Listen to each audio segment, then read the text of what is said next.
For those joining the signal for the first time, this is Claw 6. I've spent over 30 years practicing logistics in the Department of War and as a civilian in the National Security Engineering Center. The signal has moved from last week's focus on Ukraine's digital leap to autonomous stealth vessels, AI-enabled battlefield tracking, and DARPA-driven molecular logistics. I have synthesized the latest data from the Army Strategic Capital Initiative, DARPA, and INDO-PACIFIC Command to give the collective a unified view of the current sprint toward contested resilience.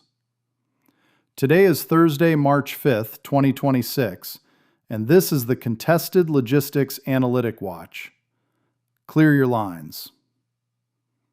Section 1. The Global Pulse. The Zero Line is getting a brain. The U.S. Army is currently field testing an AI-enabled logistics network under Next Generation Command and Control. This system tracks ammunition and supplies in near real time, similar to commercial package tracking, while predicting demand based on combat telemetry. We are moving from just-in-case to just-in-time predictive. At sea, the Pentagon is getting stealthy. DIU has issued a solicitation for the Autonomous Low-Profile Vessel, or ALPV. Colloquially known as the narco boat, these small, uncrewed freighters are designed to haul 18,000 pounds of cargo across 2,000 miles of contested water. They are built to operate in GPS-denied environments and feature a self-scuttle capability to prevent capture. In the high north, we are watching Exercise Cold Response 26, where 25,000 personnel are currently testing the limits of cold weather sustainment. Meanwhile, DARPA has launched the Fleetwood program. The goal? To transform biomass waste into high-value strategic materials and energy at the point of deployment. We aren't just shipping fuel anymore, we are learning to harvest it from the mud. Section 2. The Coalition Web. AUKUS Pillar 2 is shifting toward the logistics fight. Trilateral policy discussions are increasingly centered on deploying AI-enabled autonomous systems to offset adversary mass and sustain operations across the Indo-Pacific's vast distances. This isn't just theory. The HMS Anson, a Royal Navy nuclear submarine, is currently undergoing maintenance at HMAS Sterling.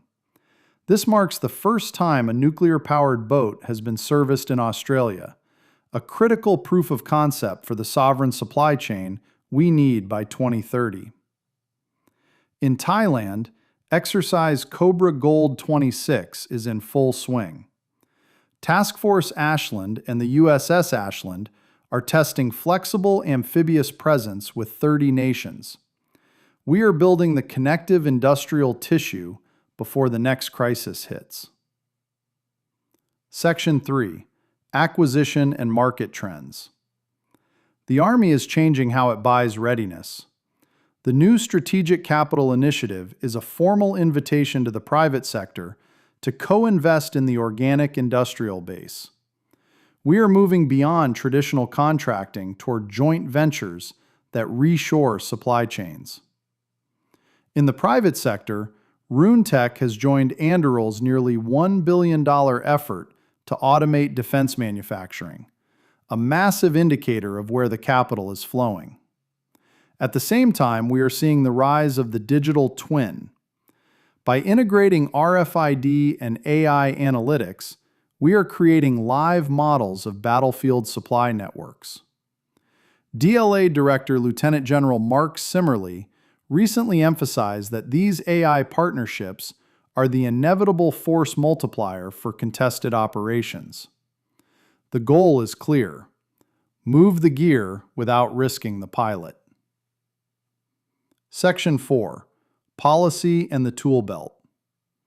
The Department of War has officially issued Instruction 3000.19, standardized vendor vetting to lock out foreign adversaries from our supply lines. If you are a contractor, the scrutiny is now mandatory. A reality check on NDAA. Section 1522. The Logistics Under Fire mandate is in effect. If your junior officers cannot navigate by paper or pump fuel by hand when the network goes dark, they are a liability to the formation. Logistics is a weapon system. Treat it like one. We are currently testing this during TurboFusion 26, where Transcom and DLA are pushing multimodal transportation networks to their breaking point. CLAL assessment. 3 structural trends are accelerating. First, autonomy is taking over the logistics chain. Second, predictive sustainment is replacing reactive models. Third, coalition integration is the only way to solve the tyranny of distance. The future logistics fight isn't just about moving gear faster, it's about making the network too hard to target. Remember to like and subscribe, get out of the shadows, and keep spreading the contested logistics word. Until next week, this is Claw 6 signing off.